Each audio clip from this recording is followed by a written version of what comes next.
Hello guys, welcome to our channel. நாம இன்னைக்கு என்ன பார்க்க போறோம்னா, ஆராய்ச்சியாளர்களால் கண்டுபிடிக்கப்பட்ட முக்கியமான தெரிஞ்சுக்க வேண்டிய விஷயங்களை தான் பார்க்க போறோம். வாங்க வீடியோக்குள்ள போகலாம். வீடியோக்குள்ள போறதுக்கு முன்னாடி நம்ம சேனலை சப்ஸ்கிரைப் பண்ணாதவங்க சப்ஸ்கிரைப் பண்ணிக்கோங்க. அப்படியே பெல் பட்டனையும் கிளிக் பண்ணிக்கோங்க. அப்போதான் நான் போடுற இன்ட்ரெஸ்டிங்கான வீடியோக்கள் உங்களுக்கு வரும். இப்போ வீடியோக்குள்ள போகலாம். அட்லாண்டிக் கடலின் சீற்றமான அலைகளுக்கு அடியில் காலத்தால் சிதைந்து போன ஒரு மாபெரும் ரகசியம் இப்போது வெளிச்சத்திற்கு வந்திருக்கிறது.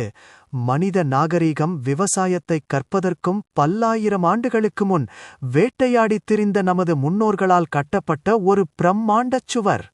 பிரான்ஸ் நாட்டின் பிரிட்டானி கடற்கரைக்கு அப்பால் செயின்ட் தீவு பகுதியில் கண்டறியப்பட்ட இந்தச் சுவர் வெறும் கல்சுவர் மட்டுமல்ல, வரலாற்றின் மறைக்கப்பட்ட பக்கங்களை வெளிப்படுத்தும் பொக்கிஷம். 9 மீட்டர் ஆழத்தில் 120 மீட்டர் நீளத்திற்கு நீளும் இந்தச் சுவர் 7000 ஆண்டுகளுக்கு முந்தையது. உலக புகழ்பெற்ற கார்னாக் கற்களை விழவும் பழமையானது. 20 மீட்டர் அகலமான அடிப்பகுதி மேல் நோக்கிச் செல்ல செல்ல குறுகும் வடிவம்.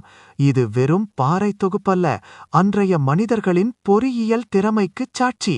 கனமான கற்களை தூக்கி அடுக்க அவர்களிடையே நிலவிய வலுவான ஒருங்கிணைப்பு மற்றும் திட்டமிடலை பறைசாற்றுகிறது.